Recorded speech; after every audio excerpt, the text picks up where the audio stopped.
ಕುಳಿತುಕೊಳ್ಳಿ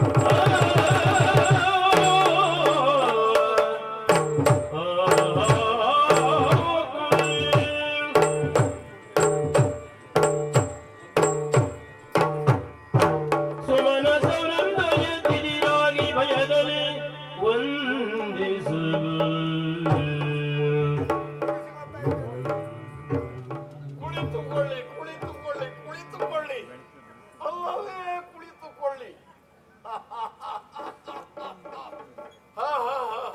ನೀವು ಹೇಳುತ್ತಾ ಇರುವುದು ಸತ್ಯ.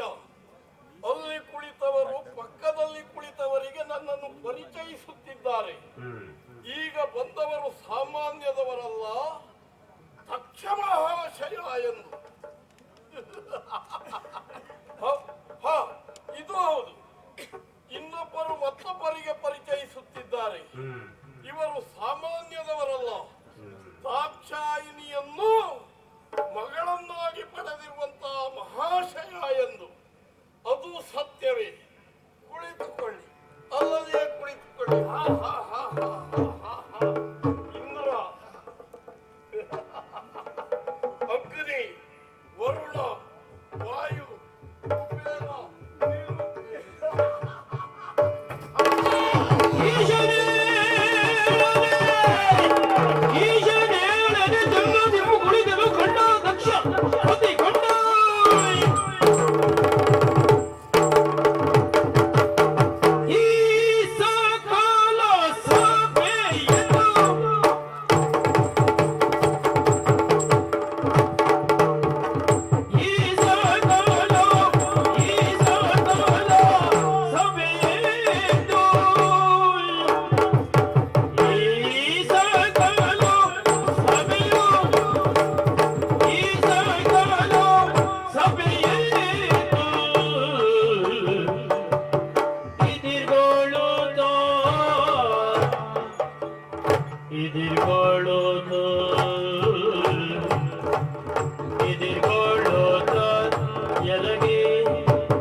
ಇಡೀ ಸಭೆಗೆ ಸಭೆಯೇ ಎದ್ದು ನಿಂತು ಗೌರವಿಸ್ತಾ ಇದೆ. ಸಾಮಾನ್ಯ ಸಭೆ ಅಲ್ಲ ಇದು. ಸಭೆಯಲ್ಲಿದ್ದವರೆಲ್ಲರೂ ಈ ದಕ್ಷನನ್ನು ಕಂಡಾಗ ಓಡಾಡಿ ಬಂದು ನಮಸ್ಕರಿಸಿದವರು ಅದೆಷ್ಟು ಜನ, ಕುಳಿತಲ್ಲಿಯೇ ನಮಸ್ಕರಿಸಿದವರು ಇನ್ನೆಷ್ಟು ಜನ, ಎದ್ದು ನಿಂತು ಗೌರವಿಸಿದವರು ಮತ್ತಷ್ಟು ಜನ. ಹೀಗೆ ಸಭೆಗೆ ಸಭೆಯೇ ನನ್ನನ್ನು ಗೌರವಿಸುತ್ತಾ ಇರುವಾಗ ಒಬ್ಬ ಮಾತ್ರ ಹೇಳದೆ ಕುಳಿತಿದ್ದಾನಲ್ಲ, ಇವನಿಗಾದದ್ದು ಏನು ಅಂತ ಕೇಳ್ತೇನೆ. ಯಾಕೆ ಹೇಳಲಿಲ್ಲ?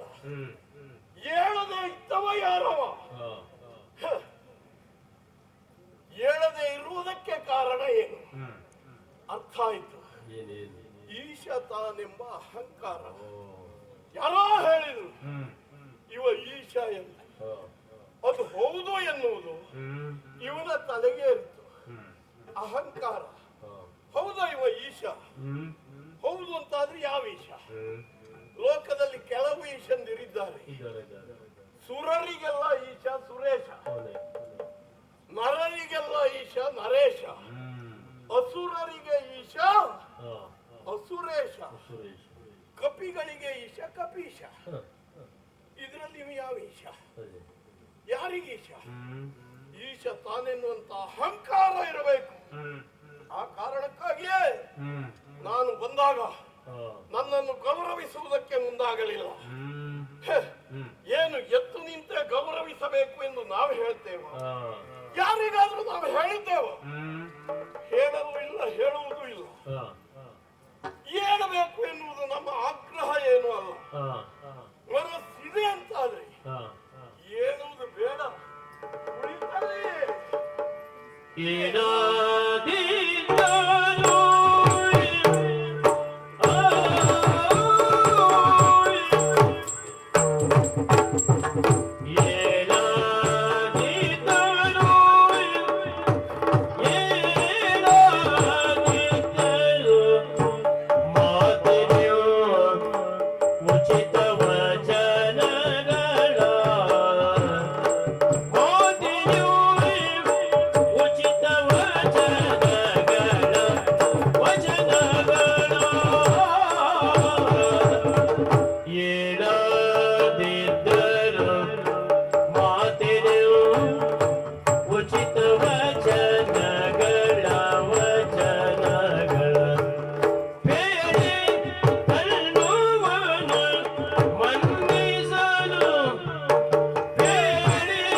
ಅಲ್ಲವೇ?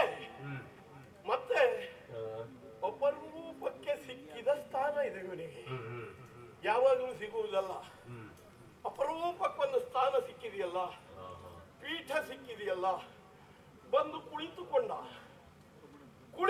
ಮೇಲೆ ಏಳುವುದಕ್ಕೆ ಅನುಮಾನ. ಎದ್ದು ಬಿಟ್ರೆ ಪೀಠವನ್ನು ಬಿಟ್ಟು ಎದ್ದೆ ಎಂದಾದ್ರೆ ಮಧ್ಯಾಹ್ನಾದ್ರೂ ಬಂದು ಕುಳಿತುಕೊಂಡು ಬಿಟ್ರೆ ಎನ್ನುವ ಭಯ ಇವನಿಗಿರಬೇಕು. ಆದ್ದರಿಂದ ಹೇಳಲಿಲ್ಲವೇ? ಅಥವಾ ಮತ್ತೊಂದು ಸಮಸ್ಯೆ ಆಗ್ತದೆ. ಸಿಕ್ಕ ಪೀಠವನ್ನು ಬಿಟ್ಟು ಎದ್ದು ನಿಂತ್ರೆ ಮತ್ಯಾರಾದ್ರೂ ಬರಬಹುದು ಎನ್ನುವ ಭಯ. ಮತ್ತೆ ಜೀವಮಾನದಲ್ಲಿ ಇಂಥ ಪೀಠ ಸಿಕ್ಕುವುದಿಲ್ಲ ತಮಗೆ ಎನ್ನುವಂತಹ ಹೆದರಿಕೆ ಅದು ಇರಬಹುದು. ಆ ಕಾರಣಕ್ಕಾಗಿ ಹೇಳಲಿಲ್ಲವೇ? ಯಾಕೆ ಹೇಳಲಿಲ್ಲ? ಹೇಳಲೇಬೇಕು ಅಂತಲ್ಲ. ಕೆಲವರಿಗೆ ದೈಹಿಕ ಸಮಸ್ಯೆ ಇರ್ತದೆ, ಕೆಲವರಿಗೆ ಕುಳಿತುಕೊಂಡಲ್ಲಿಂದ ಹೇಳಲಿಕ್ಕೆ ಆಗುವುದಿಲ್ಲ, ಎದ್ರು ಕುಳಿತುಕೊಳ್ಳೋದಕ್ಕೂ ಆಗುವುದಿಲ್ಲ. ದೈಹಿಕವಾದ ಸಮಸ್ಯೆ ಇರುತ್ತದೆ. ಅಂಥವರು ಹೇಳಬೇಕೆಂದು ನಾವು ಹೇಳುವುದಿಲ್ಲ. ಆದ್ರೆ ಇವನ್ ನೋಡಿದ್ರೆ ಆ ಸಮಸ್ಯೆ ಅಂತ ಕಾಣುವುದಿಲ್ಲ. ಹೇಳಬಹುದಿತ್ತು, ಹೇಳಲಿಲ್ಲ ಅಂತಾದ್ರೆ ಪೀಠ ಬಿಟ್ಟರೆ ಸಿಗುವುದಿಲ್ಲ ಎನ್ನುವ ಭಯವ ಅದು ಉಂಟು ಎಂದಾದ್ರೆ ಹೇಳಲೇಬೇಕು ಅಂತಿಲ್ಲ. ಕುಳಿತುಕೊಂಡಲ್ಲಿ ಒಂದು ಹಿತ ವಚನವನ್ನು ಆಡಬಹುದಲ್ಲ, ಆಡಬಹುದಿತ್ತು. ಹಾಯ್, ನೀವು ಈಗ ಬಂದ್ರ? ಈಗ ಬಂದದ್ದ? ಅಲ್ಲಿ ನನಗೆ ಗೊತ್ತುಂಟು ಅವರು ಈಗ ಬಂದದ್ದು ಎನ್ನುವುದು. ಆದ್ರೂ ಕೇಳುವುದು ಯಾಕೆ? ನಾನು ನಿಮ್ಮನ್ನು ಮಾತನಾಡಿಸಿದ್ದೇನೆ, ನಿಮ್ಮ ಆಗಮನ ನಮಗೆ ಸಂತೋಷವನ್ನು ತಂದಿದೆ ಎನ್ನುವುದನ್ನು ಸೂಚಿಸುವುದಕ್ಕೆ ಒಂದು ಮಾತಾಡಬಹುದಿತ್ತು. ಬೇಡ ಬಿಡಿ, ಎಲ್ಲವರಿಂದಲೂ ಮಾತಾಡುವುದಕ್ಕಾಗುವುದಿಲ್ಲ. ಕೆಲವರೆಲ್ಲ ಎಷ್ಟೆಷ್ಟೋ ಮಾತಾಡಬೇಕು ಅಂತ ಯೋಚನೆ ಮಾಡ್ತಾರೆ. ಬರುವಾಗ ತಾನಿದು ಇವತ್ತಿಷ್ಟುದ್ದ ಮಾತಾಡಬೇಕು ಅಂತ ಯೋಚನೆ ಮಾಡ್ತಾ ಬರ್ತಾರೆ. ಇಂಥ ವೇದಿಕೆಗೆ ಬಂದ ಮೇಲೆ ಸಭೆ ನೋಡ್ತಾರೆ ಇಲ್ವಾ, ಹೆದರಿಕೆ ಪ್ರಾರಂಭ ಆಗ್ತದೆ. ಯಾವ ಮಾತಾಡುವುದು ಯಾವ ಮಾತು ಬಿಡುವುದು, ಆ ಹೆದರಿಕೆ ಪ್ರಾರಂಭ ಆಗ್ತದೆ. ಆದ್ದರಿಂದ ಕೆಲವರಿಗೆ ಮಾತಾಡುವುದಕ್ಕಾಗುವುದಿಲ್ಲ. ಮತ್ತೆ ನಾನು ನನ್ನಂತವರ ಇರುವಾಗಲೆಲ್ಲ ಮಾತಾಡುವುದಕ್ಕೆ 8 ಎದೆ ಬೇಕು ಉಂಟ ಅವನಿಗೆ ಆ ಧೈರ್ಯ. ಹೀಗೆ ಮಾತನಾಡುವುದಕ್ಕೆ ಆಗುವುದಿಲ್ಲ ಎಂದಾದರೆ ಮಾತನ್ನು ಕೇಳುವುದಿಲ್ಲ. ನಾನು ಬೇಡ ಮಾತು, ಕುಳಿತುಕೊಂಡಲ್ಲಿಯೇ ಒಂದು ನಗು, ಒಂದು ನಗು, ನಗು ಆಯ್ ಇಷ್ಟು ಮಾಡಿದ್ರೆ ಸಾಕಪ್ಪ, ನಾವು ಒಪ್ಪಿಕೊಳ್ತೇವೆ. ಅದನ್ನೂ ಮಾಡದೆ ಕುಳಿತುಕೊಂಡಿದ್ದಾನಲ್ಲ ಈತ, ಇವನೇನು ಶಿವನೋ ಅಲ್ಲ ಶವವೋ, ಹಾಗೆ ಕುಳಿತುಕೊಂಡಿದ್ದಾನೆ. ಹೀಗೆ ಮಾತನಾಡದೆ ಇರುವುದಕ್ಕೆ ಇವನ ನಾಲಿಗೆಯನ್ನು ಏನು ರಸವಗಟ್ಟಿದೆಯೋ, ಯಾಕೆ ಮಾತಾಡುವುದಿಲ್ಲ? ಅಲ್ಲ, ನಾವು ಹೇಳಬಹುದು, ಮಾತಾಡಬೇಕಿತ್ತು, ನಗಬೇಕಿತ್ತು, ಸ್ವಾಗತಿಸಬೇಕಿತ್ತು, ಹಾಗೆಲ್ಲ ಹೇಳಬಹುದು. ಆದ್ರೆ ಆ ಸಂಸ್ಕಾರ ಬೇಕಲ್ಲ, ಉಂಟ ಇವನಿಗದು. ಸಂಸ್ಕಾರಕ್ಕೆ ಮೂಲವಾಗಿ ಇವನಿಗುಂಟ ಸ್ನಾನವಿಲ್ಲವು ಜಪಾನುಷ್ಠಾನ ಮೊದಲಿಲ್ಲ, ಸ್ನಾನವಿಲ್ಲವು ಸ್ನಾನವಿಲ್ಲವು ಸ್ನಾನವಿಲ್ಲವು ಜಪಾನುಷ್ಠಾನ ಜಪಾನುಷ್ಠಾನ ಜಪಾನುಷ್ಠಾನ ಮೊದಲಿಲ್ಲ, ಸ್ನಾನವಿಲ್ಲವು ಜಪಾನುಷ್ಠಾನ ಮೊದಲಿಲ್ಲ, ಸ್ನಾನವಿ ಸ್ಮಶಾನ ಭಸ್ಮಾಂಗ, ಸ್ನಾನವಿ ಸ್ಮಶಾನ ಭಸ್ಮಾಂಗ, ಸೈನಿಕ ಪಿಶಾಚ ಭೂತಗಳು ನಮ್ಮಂತವರು, ಸೈನಿಕ ಪಿಶಾಚ ಭೂತಗಳು ಭೂತಗಳು ಭೂತಗಳು, ಸೈನಿಕ ಪಿಶಾಚ ಭೂತಗಳು ನಮ್ಮಂತವರು, ಏನರಿಯುವನಿ ದುರಾತ್ಮಕನು.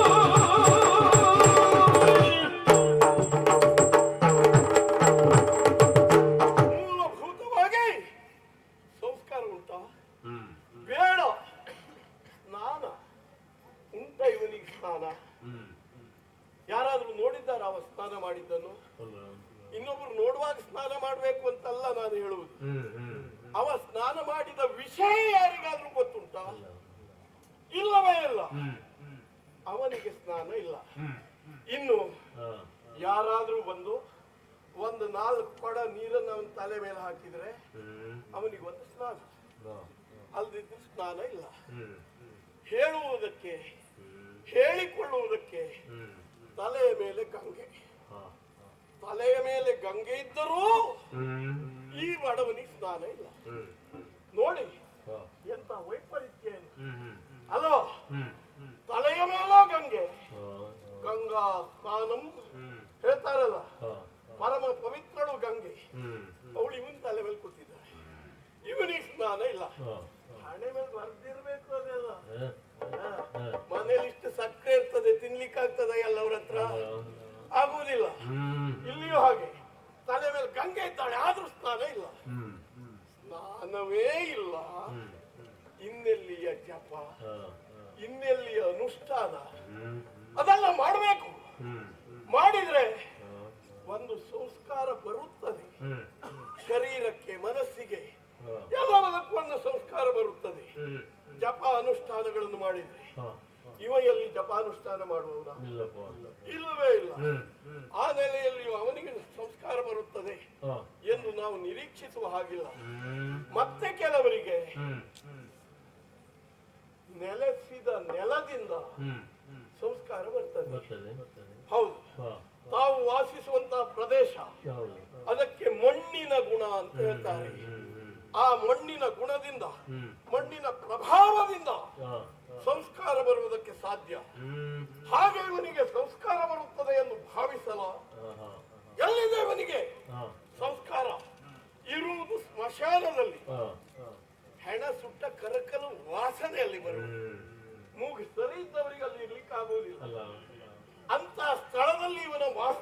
ಹ್ಮ್ ಎಂಬಲ್ಲಿಗೆ ನೆಲದ ಪ್ರಭಾವದಿಂದ ಅವನಿಗೆ ಸಂಸ್ಕಾರ ಬರುತ್ತದೆ ಹಾ ಎಂದು ನಾವು ಊಹಿಸುವ ಹಾಗೂ ಇಲ್ಲ, ಹ್ಮ್ ಯೋಚಿಸುವ ಹಾಗೂ ಇಲ್ಲ. ಹಾ ಇನ್ನು ಹಾ ಮತ್ತೆ ಕೆಲವರು ಇರ್ತಾರೆ, ಹಾ ಒಡನಾಡಿಗಳಿಂದ ಒಳ್ಳೆ ಸಂಸ್ಕಾರ ಸಿಗ್ತದೆ, ಹಾ ಒಳ್ಳೊಳ್ಳೆಯವರ ಒಡನಾಟ ಮಾಡಿದ್ರೆ ಒಳ್ಳೆ ಸಂಸ್ಕಾರ ಸಿಗ್ತದೆ. ಹೌದು.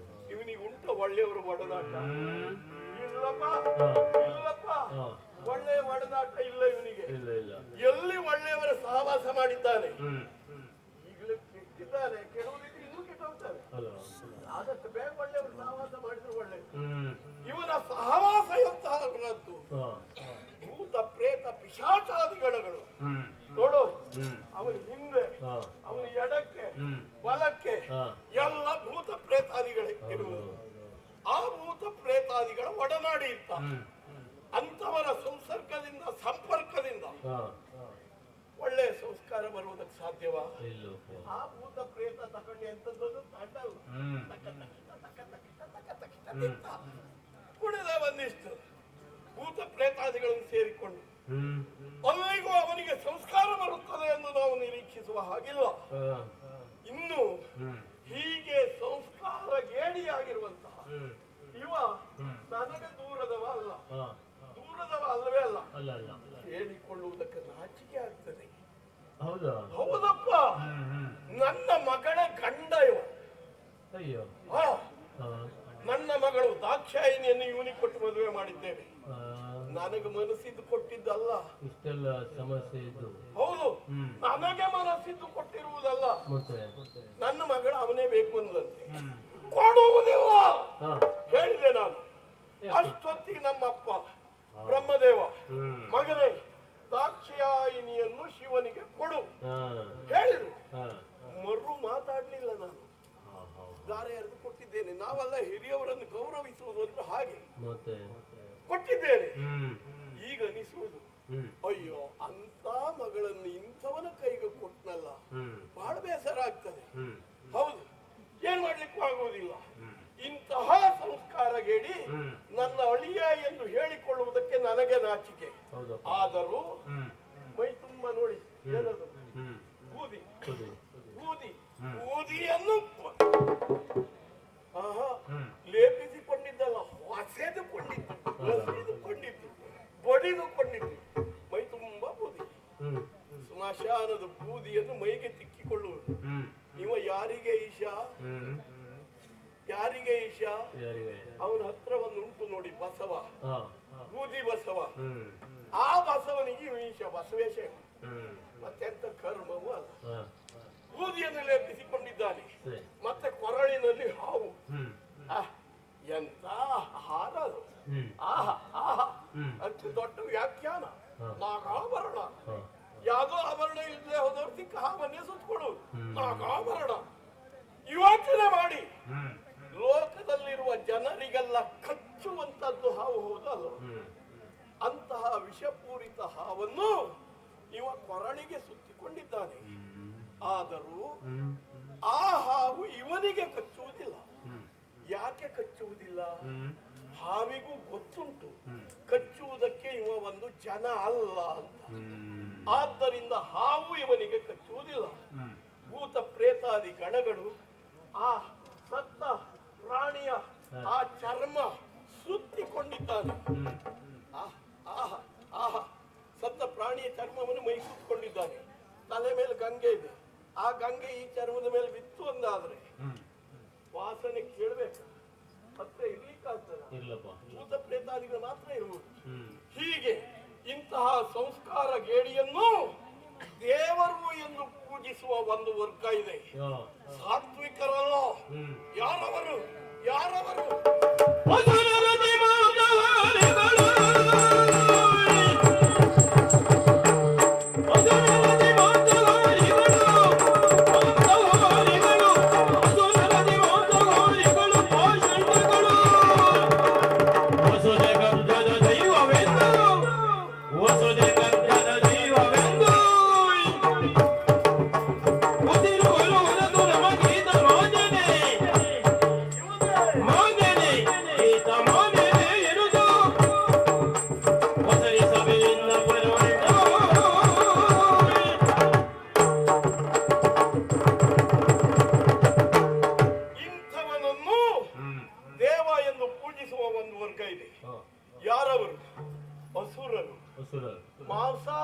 ಪಿಶಾಚಿಗಳು, ಪಾಷಂಡಿಗಳು ಮೂಗಿನ ತನಕ ಕುಡಿದು ಮಾಂಸವನ್ನು ತಿಂದು ಸಂಸ್ಕಾರ ಗೇಡಿಗಳಾಗಿ ಬದುಕುತ್ತಿದ್ದವರು. ಅಂತಹ ಅಸುರರು ಇವನನ್ನು ದೇವ ಎಂದು ಪೂಜಿಸ್ತಾರೆ, ಭಜನೆ ಮಾಡ್ತಾರೆ. ಹರ ಹರ ಶಂಭೋ ಮಹದೇವ, ಹರ ಹರ ಶಂಭೋ ಮಹದೇವ. ಆಗ ಇವ ಏನು ಮಾಡ್ತಾನೆ, ಮೆಚ್ಚಿದ್ದೇನೆ ಬೇಕಾದನ್ನು ಕೇಳಿ. ಓ ಇವ ಹೇಳುವುದು ಮರ್ಯಾದೆ ಸತ್ತವ. ಅಸುರರಿಗೆ ಮೆಚ್ಚಿದ್ದೇನೆ ಬೇಕಾದನ್ನು ಕೇಳಿ, ಬೇಕಾದನ್ನು ಕೊಡುವುದಕ್ಕೆ ಇವನಲ್ಲಿ ಏನುಂಟು ಅಂತ ಕೇಳ್ತೇನೆ. ಯಾರಿಗಾದ್ರೂ ಬೇಕಾ ವಿಷಪೂರಿತ ಹಾವು? ಯಾರಿಗಾದ್ರೂ ಬೇಕಾ ಸತ್ತ ಪ್ರಾಣಿಯ ಚರ್ಮ? ಯಾರಿಗಾದ್ರೂ ಬೇಕಾ ಸ್ಮಶಾನ? ಹೀಗೆ ಬೇಡದೇ ಹೋದದ್ದನ್ನೇ ಹೊಂದಿದ ಈತ ಬೇಕಾದದ್ದನ್ನು ಕೊಡುತ್ತೇನೆ ಎನ್ನುವ ಮಾತು ಇವನದ್ದು, ಆಶ್ವಾಸನೆ ಇವನದ್ದು. ಇಂಥವ ಬೇಕಿತ್ತ ಈ ಸಭೆಗೆ? ಸತ್ಯ ಹೇಳ್ತೇನೆ, ಸತ್ಯ ಹೇಳ್ತೇನೆ, ಇಂದಿನ ಸಭೆಗೆ ಇವ ಅಲ್ಲ ಈ ಸ್ಥಾನಕ್ಕೆ. ಆದ್ರೂ ಒಂದು ಕೂತ್ಕೊಂಡ ಅಲ್ಲ, ಅವನನ್ನು ಕರೆದವರು ಯಾರು ಅಂತ ಕೇಳ್ತೇನೆ. ಈ ಸ್ಥಾನವನ್ನು ಅವನಿಗೆ ಕೊಟ್ಟವರು ಯಾರು? ಅವ ಸಿಗ್ಬೇಕು.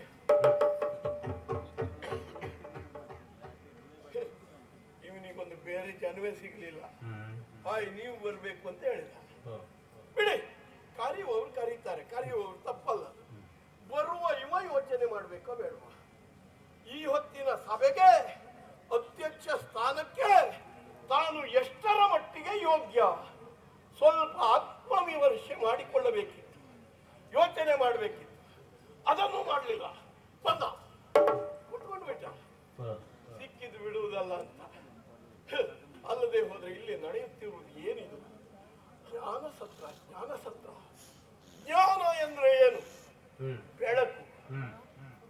ಜ್ಞಾನ ಸತ್ರ ಇಲ್ಲಿ ನಡೆಯುವುದು, ಬೆಳಕಿನ ಸತ್ರ, ಬೆಳಕಿನ ಕಾರ್ಯಕ್ರಮ. ಈ ಕಾರ್ಯಕ್ರಮಕ್ಕೆ ಇವ ಅಧ್ಯಕ್ಷವನ. ಇವ ಯಾರು? ತಮೋಗುಣ ಸಂಪನ್ನ ಶಿವ. ತಮಸ್ಸು ಎಂದ್ರೆ ಏನು? ಕತ್ತಲೆ. ಇಲ್ಲಿ ನಡೆಯುವುದು ಬೆಳಕಿನ ಕಾರ್ಯಕ್ರಮ. ಅಲ್ಲಿ ಕುಳಿತವ ತಾಮಸಿ, ಕತ್ತಲೆ. ಬೆಳಕಿನ ಕಾರ್ಯಕ್ರಮಕ್ಕೆ ಕತ್ತಲೆ ಅಧ್ಯಕ್ಷತೆಯ? ಒಂದಕ್ಕೊಂದು ಹೊಂದಾಣಿಕೆ ಆಗ್ತದ ಇದು? ಇಂಥ ಮರ್ಯಾದೆ ಬಿಟ್ಟವರೆಲ್ಲ ಅಧ್ಯಕ್ಷರ ಸ್ಥಾನ ಏರಿದ ಮೇಲೆ ಆ ಸಭೆಯಲ್ಲಿ ನಾನು ನನ್ನಂತಹ ಗಣ್ಯ ವ್ಯಕ್ತಿಗಳು ಇರುವುದು ಸರಿಯಲ್ಲ, ಅಲ್ಲವೇ ಅಲ್ಲ. ಈಶನ ಅಧ್ಯಕ್ಷತೆಗೆ ನನ್ನ ಸಮ್ಮತಿ ಇಲ್ಲ. ಈಶನ ಅಧ್ಯಕ್ಷತೆಗೆ ಧಿಕ್ಕಾರ, ಈಶನ ಅಧ್ಯಕ್ಷತೆಗೆ ಧಿಕ್ಕಾರ.